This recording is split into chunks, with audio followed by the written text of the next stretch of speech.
destroyer, just as in later in time during the Exodus, the destroyer appeared in the skies and everything shifted, a geological pole shift. So if it's at the asteroid belt, if it gets that far, are you saying that it's big enough where you won't be able to mistake it in the sky still? You'll be able to see it. Now, why hasn't it done damage every single time it's come through? It's a fluke. It has its own orbital speed as it goes through, and one orbit in the Lost Book of Enki is called 1 Shar. With us, it's 3,600, between 450 to 600 years. As it swings through, it has a slow enough orbit. Our orbits are fast as we go around counterclockwise around our sun. So just like Marshall Masters, he's put out several videos. If your listeners have ever gone to his site on YouTube, special videos. Okay, here's the hot shots. Okay, if we are far enough away from Nibiru when it swings through, we might hardly get any damage. But if in our orbit, if we're nearer to Nibiru as it's up there by Mars, we're going to get the bleep kicked out of us. Well, I think we would anyways, because it would probably pull a lot of crap out of that asteroid belt. It probably does. It probably has done some damage. The account back in back during the Exodus was fairly bad as it was. All of ancient Egypt was basically flooded. The Aztecs, they ran for the high hills, and only the ones that were up in the high mountains survived. Who knows what it did around the rest of the planet? It would, Solon, ancient Solon, the Greek philosopher. He went and talked to the ancient Egyptian priests, and they told him that this stuff had happened many times in their ancient history, but each time it wipes out most of the humans, and they're all put back to zero because they have to learn how to read and write again. And only the ancient Egyptians had enough knowledge and ways of keeping that knowledge that they stayed above everyone else. So, okay, yeah, all this stuff's been happening. And the accounts from Ippur and from the Kolbrin are very clear what has happened. Now we jump to about 1983, somewhere just past about 87. They're building the deep underground military bases, the DUMS, over in Norway. And one of the chief engineers, and I sent you the stuff from this, and anyone else can find it, or they can contact me, and I'll send it to them myself. They're building these giant DUMS underground, and they have enough DUMS to have all of the elite Norwegian people safe, and they built them all because Nibiru was coming. Very clear. That's also why, has anyone ever heard of the Doomsday Seed Vault? 60 Minutes did a 60 Minutes did a nice thing on it years ago up there in Svalbard, Norway. Every seed for every plant, food and not, is being stored there in a massive seed vault. It's my understanding that there's actually two of them, one on each side of the globe. There are more than that. I'm sorry, Michael. Oh, you're probably right. If I know of two, there's probably 15. and that's because after Eisenhower talked to the Anunnaki, I'm quite sure he went digging through ancient history and he found all of these accounts. Okay? So they knew that when Nibiru was in the sky, everything that grew on vine, orchards, or anything was burnt to a crisp. And according to Ippur, very clearly, at the end of his account, it's in the Kolbrin only. He talks about he wished that the Egyptians had been nicer to the, he calls them Hebrews, K-E-B-R-E-W-S. Okay, so it was the Hebrews that were leaving, and it was the Exodus. And he also says that after the destroyer left, a global shift had happened because all of their growing seasons were thrown out the window. That's happening now, as a matter of fact. Well, not really, but we're getting close. Yeah. I mean, he says it was immediate. Okay? He says the stars move to new positions in the sky, the sun and the moon set and rose in new positions that they'd never done that before, and that's exactly what Solon had found out from the ancient Egyptian priests, that had happened several times. No, The Chinese mentioned that in the Emperor Yahoo account. no. And Mosai of China in Book 5 also mentions it again. So, yes, we have these dumbs all around the planet. Oh, we do. But let me ask you this quickly. How do we know that they were, I mean, obviously they were describing what they were seeing. So that's a given. It happened. But how do we know that they weren't just, it happened then and it won't happen again? They don't.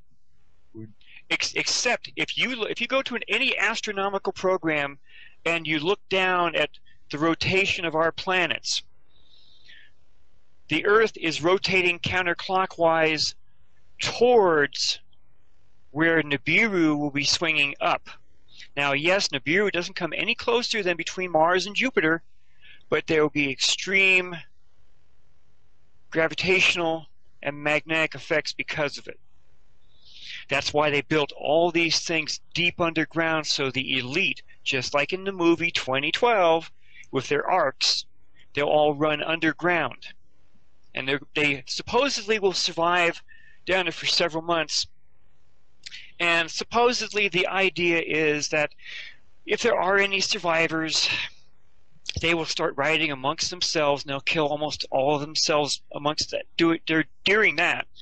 And any survivors, once they come up, will be put into FEMA camps. Now, how many of your listeners have known before 2013 about all the massive amounts of ammunition that every agency of the U.S. government was buying up? Now, my listeners are well aware of it, but unfortunately there's a lot who don't listen to shows like this, and they have no clue. They think it's just a conspiracy theory, but it's very real. I followed it as much as I could. There were huge trains of automobile carrying cars that were all made up to be prison cars, and they were being kept silent, very quiet about it. But certain people were leaking information about it. A person that used to go onto YouTube is called Just Call Me Kit. No one's heard anything from her since 2012. She was on another radio show, which I don't know if you want me to mention it or not. Oh, go right ahead. She was on Orion Talk Radio back in 2012, and I have a copy of the show. See, my wife and I have really been researching this for a long time. And she was talking about all the contracts that the U.S. government was putting out to quietly and quickly pull everything away from each of the 3 coastlines we have, and that the U.S. government was building 4 enormous food stations right in the middle of our country. And I forgot the states. It's 4 states, and the United States was broken down into A, B, C, and D. And each one of these food things would eventually put some supplies out to those states that were mentioned. Probably Colorado is one of them. Probably. And after that show, no one's heard from her since. Do I know anything happened to her? No. She might just be staying underground and keeping her mouth quiet. On YouTube, she only made 3 videos. And they're still there. She's never pulled them. Her account hasn't been pulled. Okay, let's go to the remote viewing type people, like Dr. Courtney Brown. Yeah. He came out with a remote viewing study between 2008 and 2013. Now, he will very quickly kick me in the butt for not mentioning that there are a tremendous amount of time miles right up to the mountains of Kilimanjaro, if I remember correctly. Well, I know South Carolina used to be under the water because it's all sand. But he also did mention that Washington, D.C. had been heavily destroyed, and they were seeing, or the people in these studies were writing down that all there was shambles of homes for people to try and put together to live in after all this stuff had happened. Okay. All of the predictions and prophecies told by almost everyone for almost over 2,000 years all died as of December 21st, 2012. The Aztec calendar, nothing happened this time. All the predictions and oh God, I don't know how many of those I've gone through and have read about massive water waves coming in doing this and that. It's all stopped. It all fell flat. Dr. Courtney Brown's study ended as of June 1st of 2013, when all of this stuff should have happened. But it didn't happen during this timeline. I'm going to safely say that. It didn't happen during this timeline. All the scientists have been saying for years that we were going to have massive solar storms in late 2012. The sun's been very quiet. It has, and do you know why? The ETs have intervened. Now, how do I know that? Yeah, how do you know that? You see, I found out accidentally during my research. My friend said, hey, if you're going to research Nibiru, there has to be alien ships coming here, and I think these are them. And they started sending me the satellite camera images from SOHO, the Solar Observatory, stereo behind, stereo ahead, the U.S. Navy's satellite system called SECCHI, S-E-C-C-H-I. And these things had unbelievable looking things on them. What were these images that were being seen by these cameras? Now, the SOHO satellite is 4 times the distance of the Earth out in space away from the Earth. It's in a Lagrange point, and it always looks at the sun. The first images I got from there were 1998. And here's this. Nothing more than a classic flying saucer was heading straight towards the cameras. And it barely missed it. And then I started seeing these other huge images. I just couldn't make them out. And they were just massive looking things. And I had a friend, my wife and I had a friend, who said he was a photo analyst. And he worked down here in California at Moffett Field. Well, there's nothing around Moffett Field except for NASA. He never gave me his name, and he wanted to look at some of the images. And this big image that's very clear reminded me of someone else. Over in what's now Iran, used to be the Zoroastrian religion.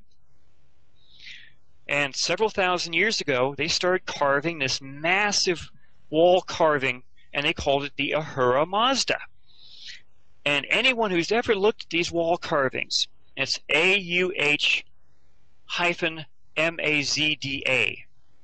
Ahura Mazda. Anyone that looks at these things clearly sees outstretched birds' wings, but there's one problem. There's landing gear coming down from the image. You can see metal rods, or what looks to be metal rods with round wheels on the end. And there's a Anunnaki god standing right in front of them. And they clearly say it's an Anunnaki god. His name is Ahura Mazda. In 2005, one of the very excellent cameras on SOHO called the EIT-304. It's an ultra-extreme infrared camera. It clearly caught something coming down the left-hand side of our sun. And this image was trailing what I call drive plasma, or exhaust smoke from your car. I had to research the holy heck out of these images, because people have called me this, and that on Facebook. And then when I finally got in with, I hope I can mention this other. You listen. You're welcome to mention anything you want on this show. We never censor our guests. Okay. Go for it. They're called Third Phase of the Moon. They contacted me directly and said, hey, how about doing a short video for us? And I said, no problem. So I sent them the images, and Third Phase of the Moon under Bob Evans or Robert Evans, you'll see 2 videos on YouTube, one showing these images, showing these massive things coming into our system. The other one shows these other interesting things NASA does not want you to know about.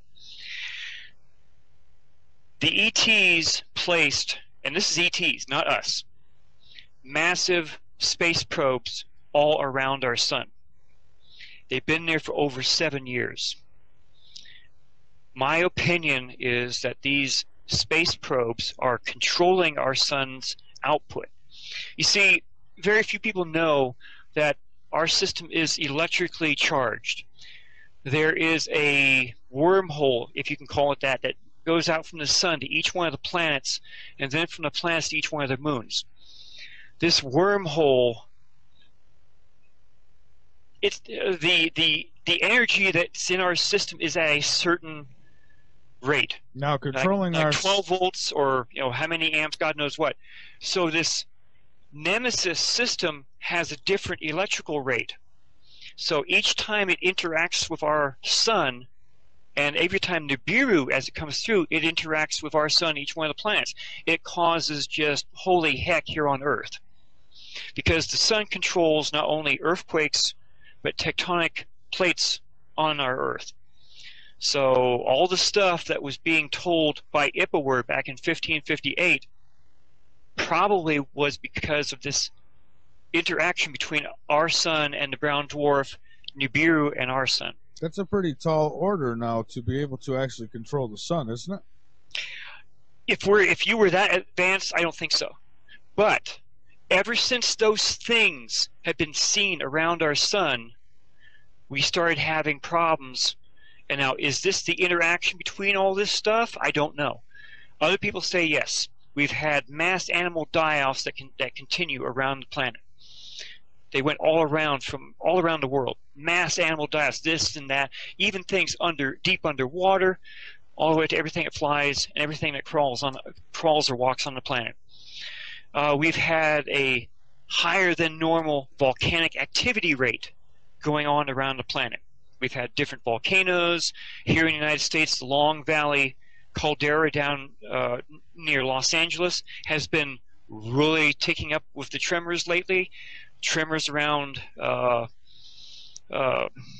Yellowstone? No, my mind's going blank right now. Let's just say some big volcanoes. The big park up in Montana. What's that big park? Oh, yeah, Yellowstone. Yellowstone. Yellowstone's on top of a massive caldera, which has exploded at least 3 times over the last 2-point-something billion years. It's ticking and has been ticking for a long time. The ground has actually been rising in part of Yellowstone, and the roads, the regular road you drive on, has actually been almost melted because of the underground heat. Different other volcanoes around the Earth, up in Iceland, over in the Chemketa Peninsula over there in Russia. So we have the highest volcanic rate right now. Either they're rumbling or they've already erupted. Yeah.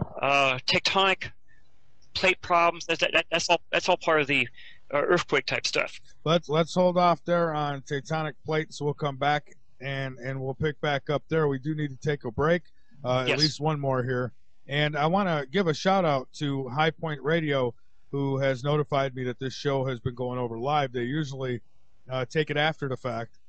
And tonight we are being broadcast live across New Jersey, New York, and Pennsylvania from High Point Radio, the top of New Jersey. So hello to all of you who are listening. Now that you're hearing it live, you may just want to get addicted to us now because, Robert, we're back. We were talking the plates. Yes. Go ahead. Okay, so all that stuff is slowly happening, and who knows exactly what is actually causing it. Is it this stuff happening, or is it something else happening?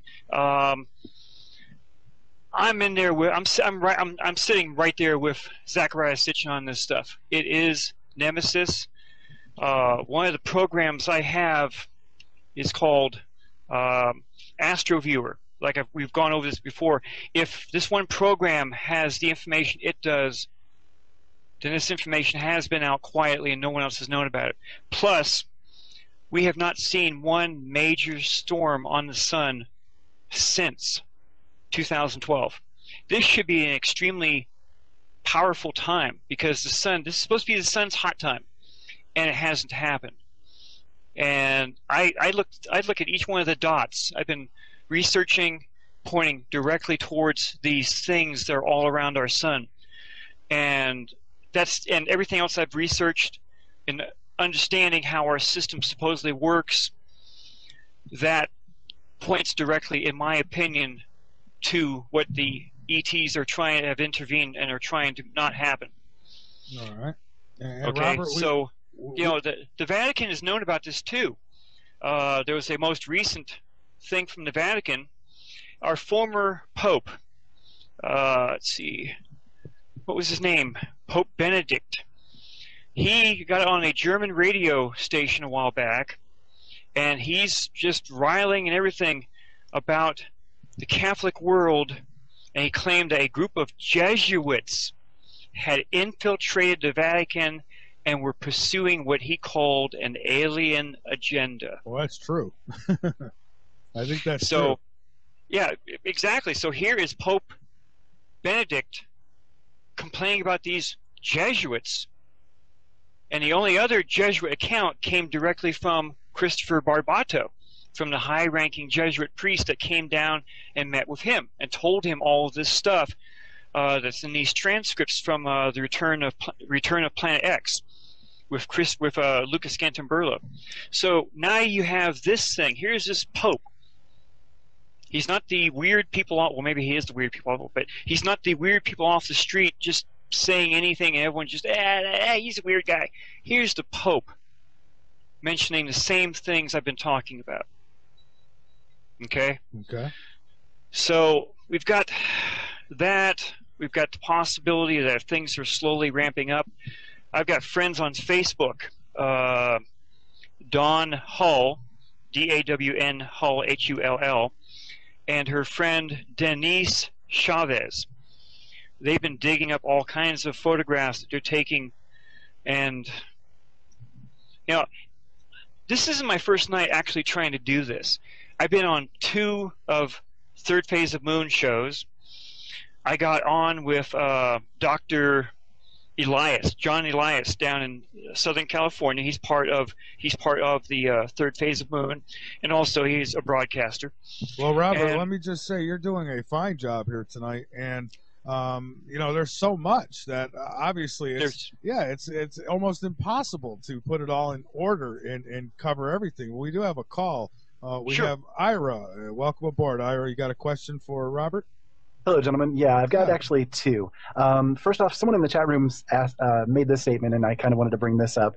The reason why the sun might be having less of a potent impact than it is right now, just recently we had the incidents where it looked like there were ships or something that were actually sucking energy off of the sun. Could that be related? Partially, and I know what it is. In another work that I have and have been starting to share around, it's a cold dwarf. Okay? NASA knows about this, so we actually have a cold dwarf that's somewhere near our sun, and several times NASA has actually caught it draining tendrils of energy away from our sun. Well, if I could intervene really quick, I actually seen an article from NASA, this was about 3 or 4, maybe 5 years ago, where they actually admitted that they had found a brown dwarf behind our sun. And, you know, and everybody acted, well, the skeptics acted like I was crazy, but I remember, I have the article. It's in one of my files. I remember that article as well. Well, the brown dwarf, that is Nibiru. The brown dwarf is Nemesis.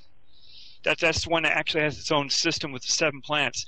The cold dwarf is a black dwarf, and it's hardly ever seen. Several times over the years, NASA has actually seen it zip through our system or do something.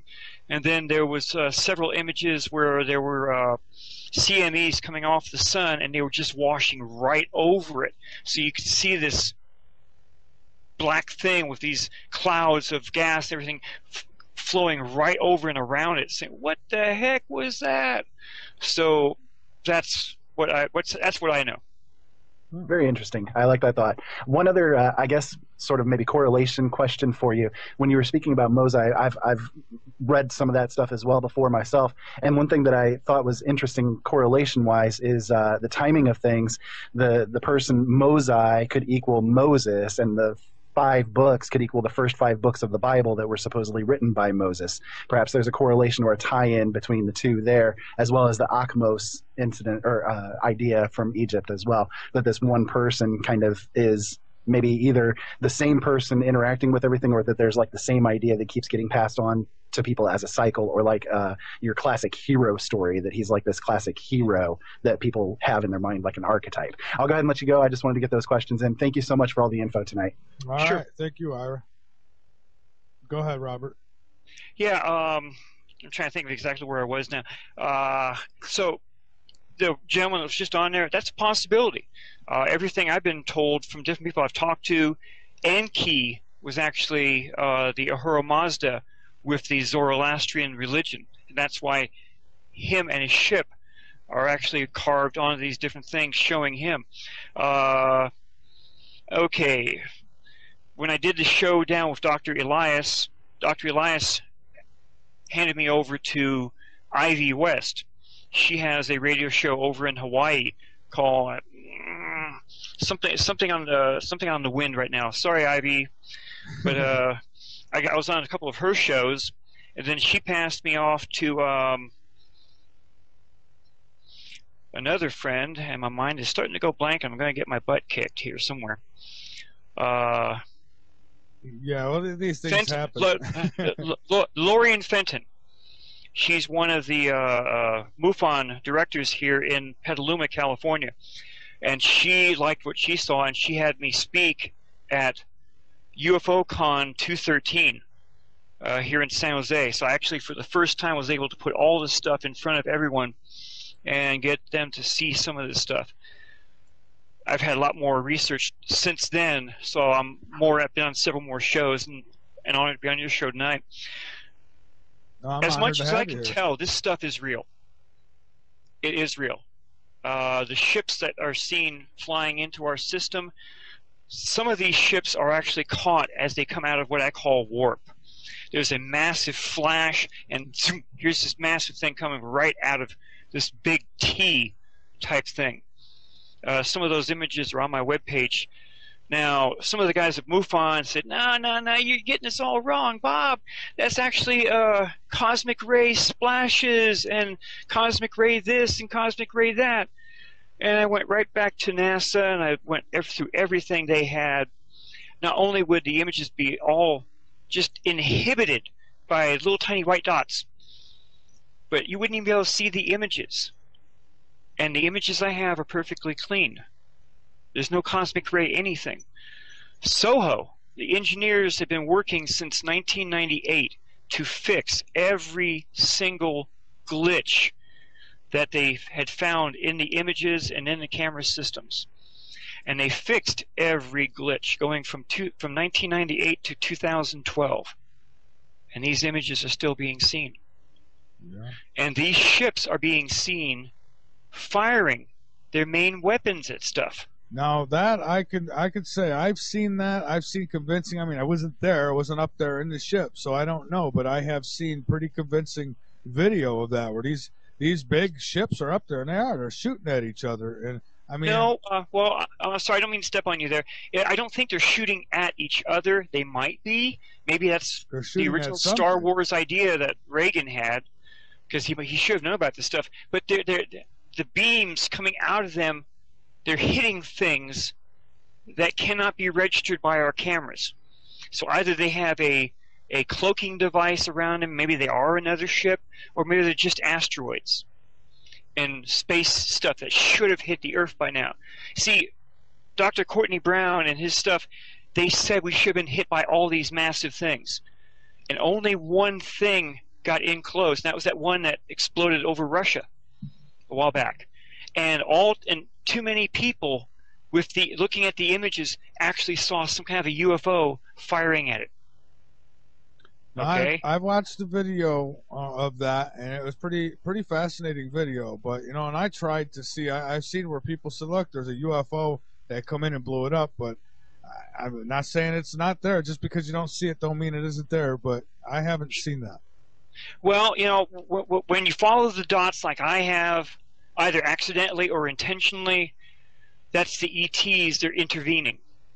I wish they'd pick up. They don't want the advanced humans that are now here to be lost because of their own planet's work. Then I wish those who are in communication with these ETs would tell them about Fukushima and to ask them if they could like airborne that and just take it off the planet for us. That would be well. There's a lot of people that are talking about that. That we're actually going to be going into a new cycle of a higher resonance type of things.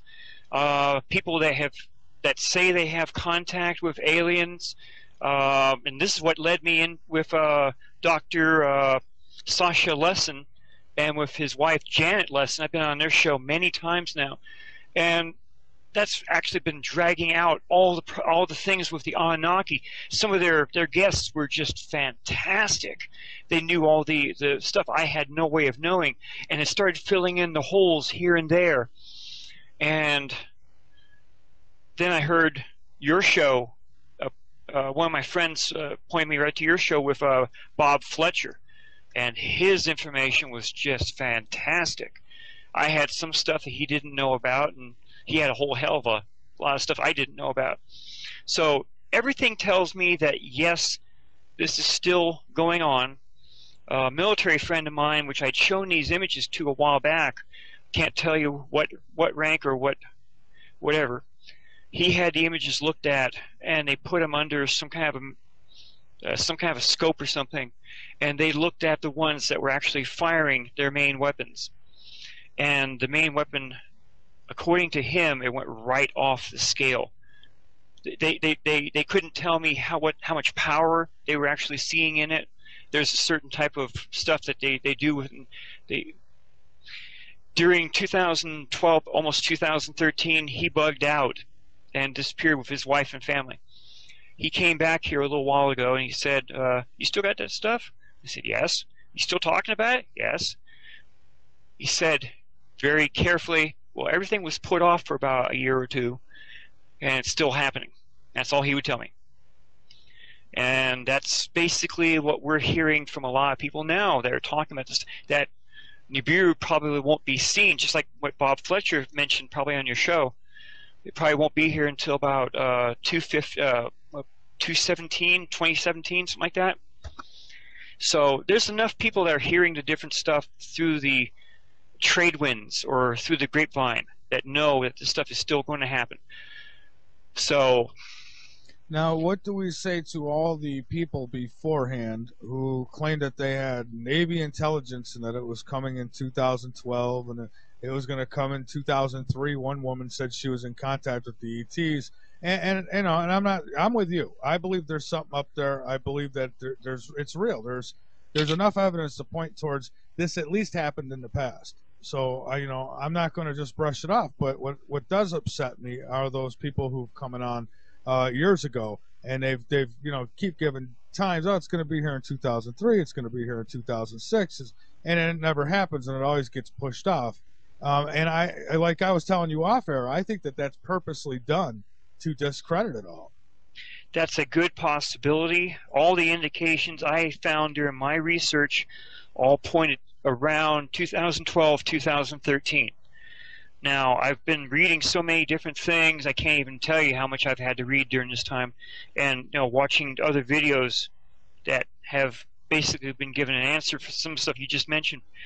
Another person on YouTube is Captain Mike and Mithy. Mithy, it's Atlantic OBR on YouTube. I've been following his work for years now, and his stuff is pretty interesting, and he's actually touched right on a lot of stuff that I've been hearing from other parts. He also touched on some work that was done by a seer, a person that does seances and stuff like that. Mm-hmm. This person actually created several images, and it was all from interdimensional contacts. Believe it or not, interdimensional contacts. Now, I sent you those images. I think they were floating around on your chat room tonight. Those images clearly show two systems interacting. The person called a binary system. well, a brown dwarf doesn't count as a binary. It counts only as a companion brown dwarf to our sun, and it clearly shows so many planets orbiting around. And one of, I think I sent you 4 images. 3 of them that show the planets in different locations around as they rotate around, and one that shows 2 of them separately. Yeah, the separate one shows, I think, almost 7 planets, which is exactly what I'm told is in the Nemesis system. It matches up with the leaked information from 2009 showing the 6 planets part of the Nemesis system, which matches up with the DSS image black and white showing 5 planets orbiting around nothing, which also matches up with the Astro Viewer images showing Sedna orbiting around a huge orbit with our system down at the bottom, closer towards the bottom part of the orbit, just as what was seen in Nemesis with our sun. There was a TV show a while back talking about that. I'm trying to remember the exact name for it now. Hold on a second. So, you know, I'm not making this stuff up. Other people have said this is exactly how a brown dwarf would have a much larger system than our system, because they were able to float out further and further away, but because of the orbit of the brown dwarf around our system, it keeps it out that far. And this is exactly how it would be. It's, you know, the images from Soho and stuff, I don't have the knowledge to even try to Photoshop those things, but they were Photoshopped. I mean, they were not Photoshopped. They're all very clear. Okay? Let's see if I can snag that real fast. That way I know exactly, I can tell you your people exactly which one to look for. I don't have any PhDs. Okay? That's why I like you. Yeah. The only thing I have is the completion of a reserve officer's training class. All of this other stuff is the road of hard knocks. I've had to go out there and physically research this stuff, go through God knows how many websites on the internet, do this, do that, accidentally jump in with this other group because it was part of this and they talked about it and I got images from them. Just one thing after the other. All of my research, see, I don't get paid for any of this, just like you and your radio show here. I don't get paid for any of this stuff. I don't have any type of title coming towards me for doing this. I've actually lost 2 desktop computers and 15 laptop hard drives because of virus attacks that tried to knock me off the air. I've had to burn everything very quickly, so I have everything all this time. These images are real, just as Robert Fletcher said during his show here. This stuff is real. So whether the people want to understand it or believe it, it's entirely up to them. Some people want to go home, you know, get to dinner, have something to drink, go to bed. They don't want to worry about everything else. No, they want to watch Dancing with the Stars and, you know, get on and play Candy Crush and all that good stuff. Exactly.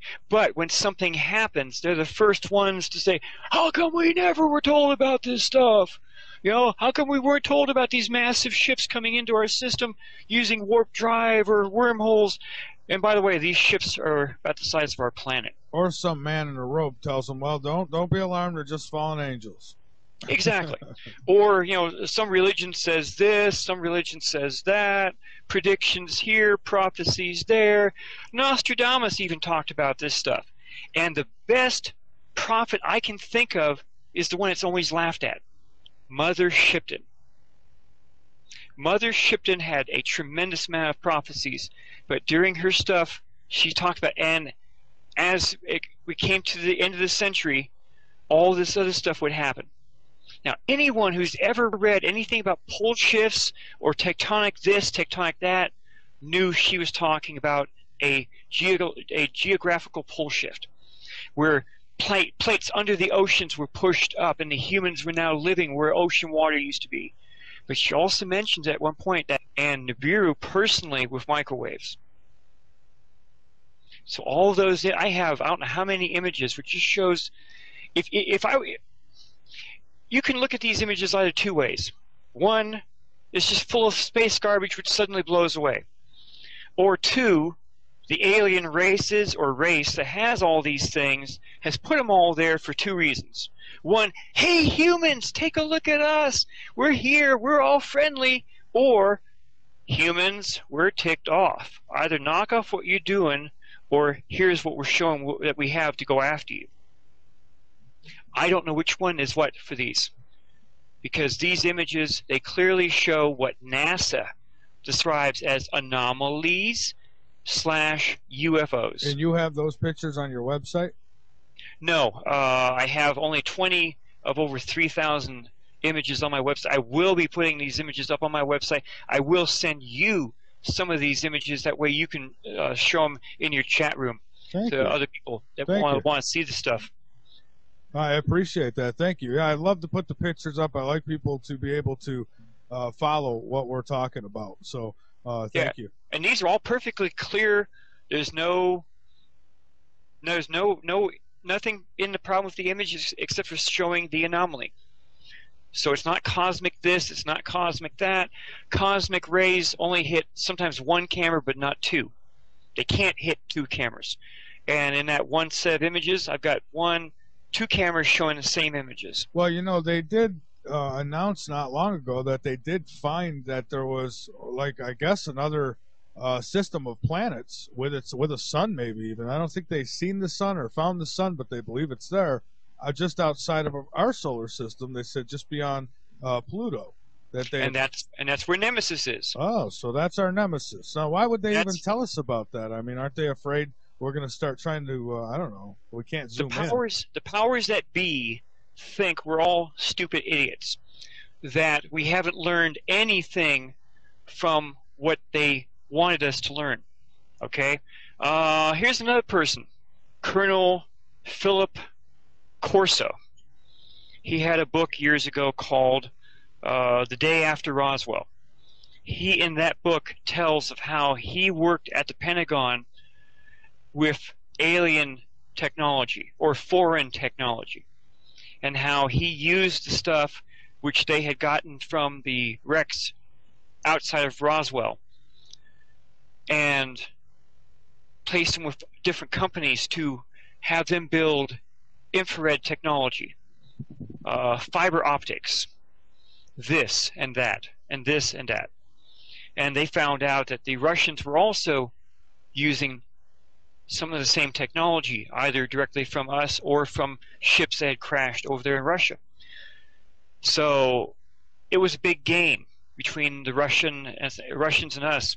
You see, one of the craft that crashed near Roswell, these were all brought down by the early Doppler radar systems. One of the craft that they went in, they checked. See, the three craft we have were given to the Army, the Navy, and the Air Force. And each military group did their own private investigations, and no one shared anything. The craft showed that the ETs didn't have any type of waste disposal, didn't have any food preparation or storage, and there was no controls for them to actually fly the craft. They found out later that they had this harmonic type of ring around their heads. So they were using their brains to control the ships. These ships were just like shuttlecraft from a much larger mothership. So they knew that, and that's where the movie Firefox came out years ago. Remember what was this? That was about that Russian fighter where the pilot could think to make it do anything and everything. Oh, I think I know what you're talking about. I didn't see the movie, but I saw clips from it. That's where that idea came from. Well, somebody had told me once, I forget who it was, someone who was supposed to have knowledge, and said that they control these crafts with their minds. Yes. The Russians have been working on the same type of stuff for their fighter pilots, just like we have been doing the same thing. Okay, here's Hollywood's leaks for you. The movie Independence Day, ID4. You not only find out about the president being taken out of the loop for ever hearing about Area 51 or the alien stuff, okay? And here come the aliens and do all their nice stuff, and that one guy, he has to kick their butts and take care of it.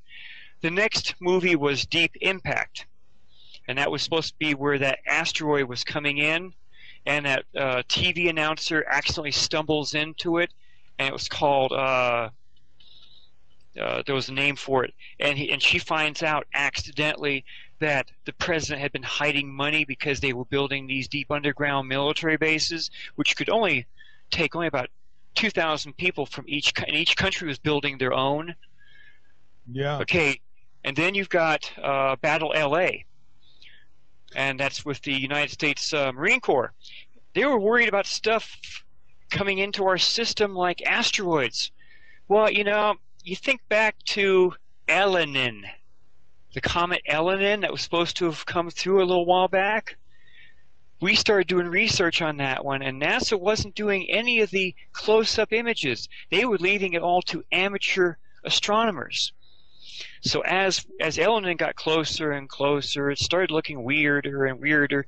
Then the Russians came out with an article saying that Elenin wasn't a comet at all, and it was in direct communications with a Jupiter-sized planet that was following behind it. Okay, does that give you any idea here? So we started checking into the photographs even further, and they started looking even weirder and weirder.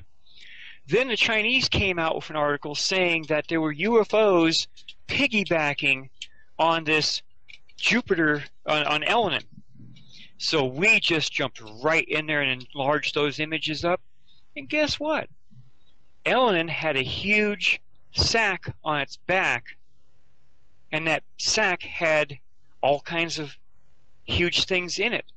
And the sack was actually protected by some kind of a electronic field or electrical field. And I have the images to show it. And as it was coming in closer and closer to the ecliptic of our system, everyone was saying it was supposed to explode because of the energy difference between in our system and where it was coming from. But it didn't. At some point, all the stuff that was on the back shifted to both the left flank and right flank, and was clearly being picked up by astronomers down in Australia. Yeah, and I'll tell you something else. Bob Fletcher, the guest I had on the show last week, he has some fascinating pictures on his website of these underground bases, and they're not. I wouldn't even call them underground bases. They're underground cities. Yes. Yeah, they're entire cities, and these things are real. Yes, I know they are real. I've seen plenty enough. The stuff from the Norwegian person that turned politician to all the other stuff, they're real. Several years ago, a lot of the caves that were under the United States control here in the United States were all being blocked up, so people couldn't go into them. They said, well, we just have to keep you from going in there. And that's been mentioned many other times. The ammunition, the guns, the stuff that was being bought up in massive amounts that are probably still being bought up. It's all meant for the survivors. And then suddenly all the predictions fell flat right in their faces about what this is all supposed to be doing. I'm quite sure a lot of your listeners know about the Georgia Guidestones. Oh yeah, they're not that far away from me either. I'm in Columbia, South Carolina. I'm only probably, I don't know, three hours away from them. Well, the Georgia Guidestones talked very clearly about a massive depopulation, which fits in with everything I've been telling you and your listeners tonight. Yeah, and you tell me how those big-ass stones get put in place and nobody knows where they came from. Come on. And in text, all around, all of them, in every known language, are put a basic 10 commandments. Except for Japanese, right? Isn't Japanese missing? They're all there. Japanese as far as I understand, they're all there. Every known language here on the planet.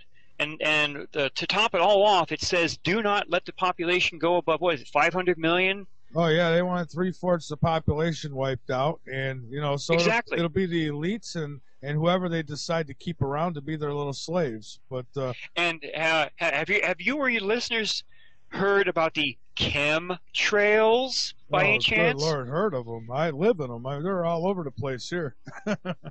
I have a lab report going back to 2006, 2007 that they took samples over in Italy and in Texas, and they had them highly checked into. I'm Have being. you ever heard anything called Morgellons disease? I have, but I'm being yelled at by listeners who want to know. I guess apparently I didn't let you finish. A sack full of what on Common Element? The stuff they've been spraying up there, at least back as early as 2006, 2007, had all the stuff to create all that. And I have all the images. They're still on the website. Okay. I'll send you a copy of that. A friend of mine who was also a friend of both my wife and myself, who also said he was a remote viewer, said, and this was his idea that he saw in remote viewing, that all this stuff being sprayed around was being inhaled by everyone on the planet. And he saw that the HARP facilities interacting on certain frequencies would cause those things to interact with our bodies. And they would actually have the survivors under their control. Not my idea, not my way of thinking. This was a guy, I think he's still alive, but he was having a hard time at the end. This was a guy who saw, and he wouldn't tell me exactly what would happen or tell my wife. But that's what he said would happen. That's why all the coffins were built and buried near the FEMA camps. I mean, they ordered and paid for and had built millions upon millions of coffins that can hold 2 or 3 people, and they're all buried near the FEMA camps where they can easily be dug up to put bodies in. So they've been, the powers that be, at least here in the United States and possibly Canada, they've been thinking that something truly massive was going to happen, not only here but elsewhere. But all those ideas appear to have fallen flat in their faces as of 2013. Then we got this Ebola problem. Ebola has never come into this country before. I can't think of ever hearing about it here in this country. And we've seen plenty of nice movies. There was that nice one with Dustin Hoffman a while back called Outbreak, with Ebola up there, I guess in Oregon or Washington or Northern California. Yeah. So this stuff, they've known. That was one of the things I've known for a while, is that yes, the powers that be knew that we would probably freak out, just like in War of the Worlds back in, 1938, 39? So they started a program to desensitize? To educate the people. And this program started off with movies, books, TV shows, other types of stuff. What was one of the big movies back in the mid-1950s? Oh, you got When Worlds Collide. When a weird planet comes through our solar system all by itself, and it causes all this damage on the Earth, and the humans have to build rocket ships to fly to that thing because it destroyed the Earth. Well, I'll tell you where else I seen something like this. Smallville, which is a Superman series that used to run on TV. In the last episode, there was this big red, it looked just like a Planet X, like you see the pictures coming in, and that's when he finally got into his Superman costume and got up there and pushed it back out. But it was almost and in the comics, Scooby-Doo, you've got Velma talking about Planet X Nibiru coming into our system pretty soon. Anyone can find that on YouTube. And it's just one of the weirdest things. I'm going to look for that. Why are they talking about this? I didn't know she said that, and I got to see that. Yeah, and then Star Trek, the brand new Star Treks, the second Star Trek movie, the Starship Enterprise actually goes to Nibiru. Really? Yeah. Now, which one is this? Because I want to see that too. That's the second movie. This is the early Star Trek when Spock and Kirk were just like ensigns or something. So I'm quite sure a lot of your listeners know about it. It's the second Star Trek. And they actually say we're heading to Nibiru? The Enterprise goes and sees Nibiru. Holy Christ! Oh, I'm sorry. I Okay, gotta see that. so you've had Hollywood and different stories talking about this to educate the population, because if they had sat down back then, only a handful would welcome. The other ones would all want to lynch them. Now, if they sit down, a good number of us would welcome them, with very few wanting to lynch them. And that's because of all the TV shows and all the books. Star Trek Next Generation, Star Trek Deep Space Nine, Star Trek, the other one with the, I can't think of his name right now. So they, I'm looking at these images on Soho from NASA, and I'm calling that thing just came out of warp. Here's another one was coming directly out of warp. It's firing its main phasers. I don't know how many images I have of these things firing these massive beams at something. Okay? So I've been educated accidentally or directly because of this learning curve that they wanted us to have. Okay, Robert, we are almost out of time. We've got about another minute to go here, so I want to give. That, yes. Oh wow, we got a lot more to talk about, so we're gonna have you back. But tell people where they could go, website wise, and thank you so much for being a guest. Like I say, we've got to do a part 2 on this. No problem. It's an honor for me even being here to tell your listeners. They can go to my webpage, which is starshipsaroundthesun.com.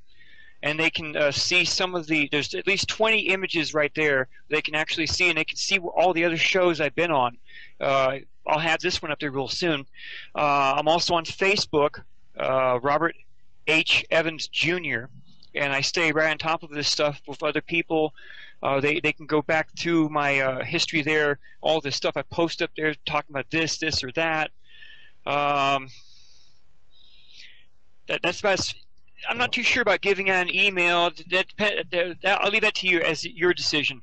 Okay, well, I'll tell you what. If they could get to your website and they want to contact you, are you on Facebook?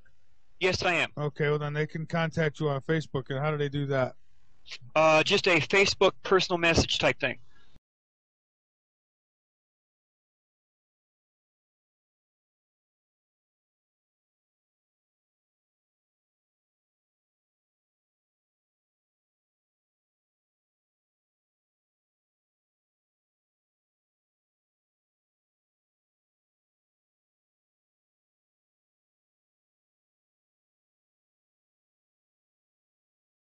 Destroyer, just as in later in time during the Exodus, the destroyer appeared in the skies and everything shifted, a geological pull shift. So if it's at the asteroid belt, if it gets that far, are you saying that it's big enough where you won't be able to mistake it in the sky still? You'll be able to see it. Now, why hasn't it done damage every single time it's come through? It's a fluke. It has its own orbital speed as it goes through, and one orbit in the Lost Book of Enki is called 1 Shar. With us, it's 3,600, between 450 to 600 years. As it swings through, it has a slow enough orbit. Our orbits are fast as we go around counterclockwise around our sun. So just like Marshall Masters, he's put out several videos. If your listeners have ever gone to his site on YouTube, special videos. Okay, here's the hot shots. Okay, if we are far enough away from Nibiru when it swings through, we might hardly get any damage. But if in our orbit, if we're nearer to Nibiru as it's up there by Mars, we're going to get the bleep kicked out of us. Well, I think we would anyways, because it would probably pull a lot of crap out of that asteroid belt. It probably does. It probably has done some damage. The account back during the Exodus was fairly bad as it was. All of ancient Egypt was basically flooded. The Aztecs, they ran for the high hills, and only the ones that are up in the high mountains survived. Who knows what it did around the rest of the planet?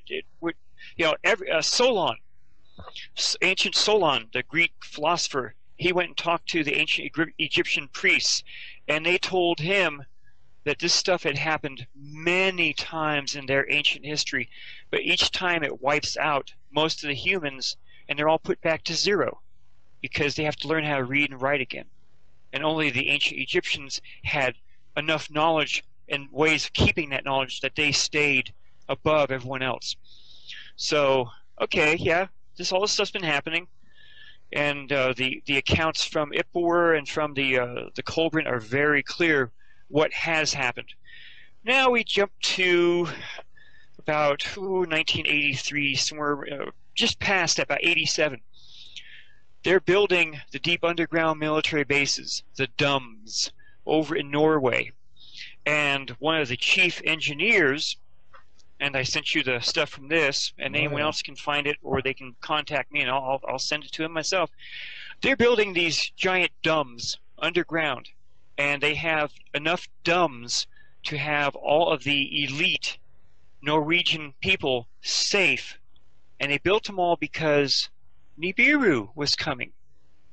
Very clear. That's also why, has anyone ever heard of the Doomsday Seed Vault?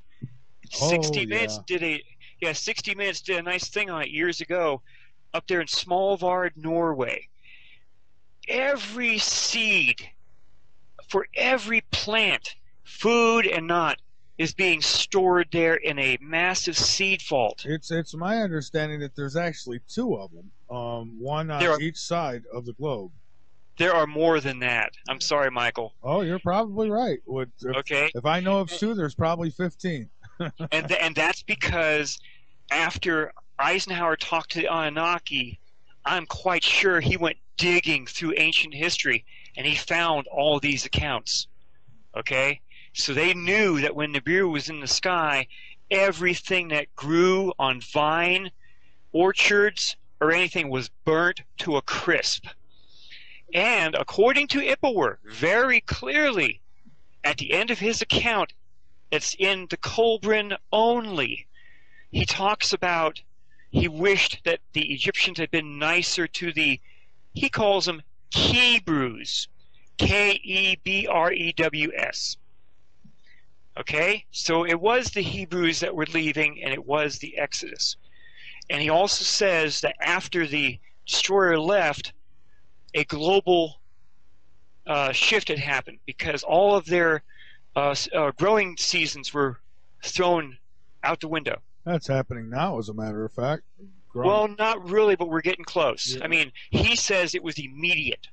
Okay? He says the stars moved to new positions in the sky, the sun and the moon set and rose in new positions that they'd never done that before, and that's exactly what Solon had had found out from the ancient Egyptian priests, that had happened several times. No, the Chinese mentioned that in the Emperor Yahoo account. No. And Mosai of China in Book 5 also mentions it again. So, yes, we have these DUMS all around the planet. Oh, we do. But let me ask you this quickly. How do we know that they were, I mean, obviously they were describing what they were seeing. So that's a given. It happened. But how do we know that they weren't just, it happened then and it won't happen again? They don't. Except if you go to any astronomical program and you look down at the rotation of our planets, the Earth is rotating counterclockwise towards where Nibiru will be swinging up. Now, yes, Nibiru doesn't come any closer than between Mars and Jupiter, but there will be extreme gravitational and magnetic effects because of it. That's why they built all these things deep underground, so the elite, just like in the movie 2012, with their arcs, they'll all run underground. And they supposedly will survive down there for several months. And supposedly the idea is that if there are any survivors, they will start rioting amongst themselves, and they'll kill almost all of themselves amongst that during that. And any survivors, once they come up, will be put into FEMA camps. Now, how many of your listeners have known before 2013 about all the massive amounts of ammunition that every agency of the U.S. government was buying up? Now, my listeners are well aware of it, but unfortunately there's a lot who don't listen to shows like this, and they have no clue. They think it's just a conspiracy theory, but it's very real. I followed it as much as I could. there were huge trains of automobile carrying cars that were all made up to be prison cars, and they were being kept silent, very quiet about it. But certain people were leaking information about it. A person that used to go onto YouTube is called Just Call Me Kid. No one's heard anything from her since 2012. She was on another radio show, which I don't know if you want me to mention it or not. Oh, go right ahead. She was on Orion Talk Radio back in 2012, and I have a copy of the show. See, my wife and I have really been researching this for a long time. And she was talking about all the contracts that the U.S. government was putting out to quietly and quickly pull everything away from each of the 3 coastlines we have, and that the U.S. government was building 4 enormous food stations right in the middle of our country. And I forgot the states. It's 4 states, and the United States was broken down into A, B, C, and D. And each one of these food things would eventually put some supplies out to those states that were mentioned.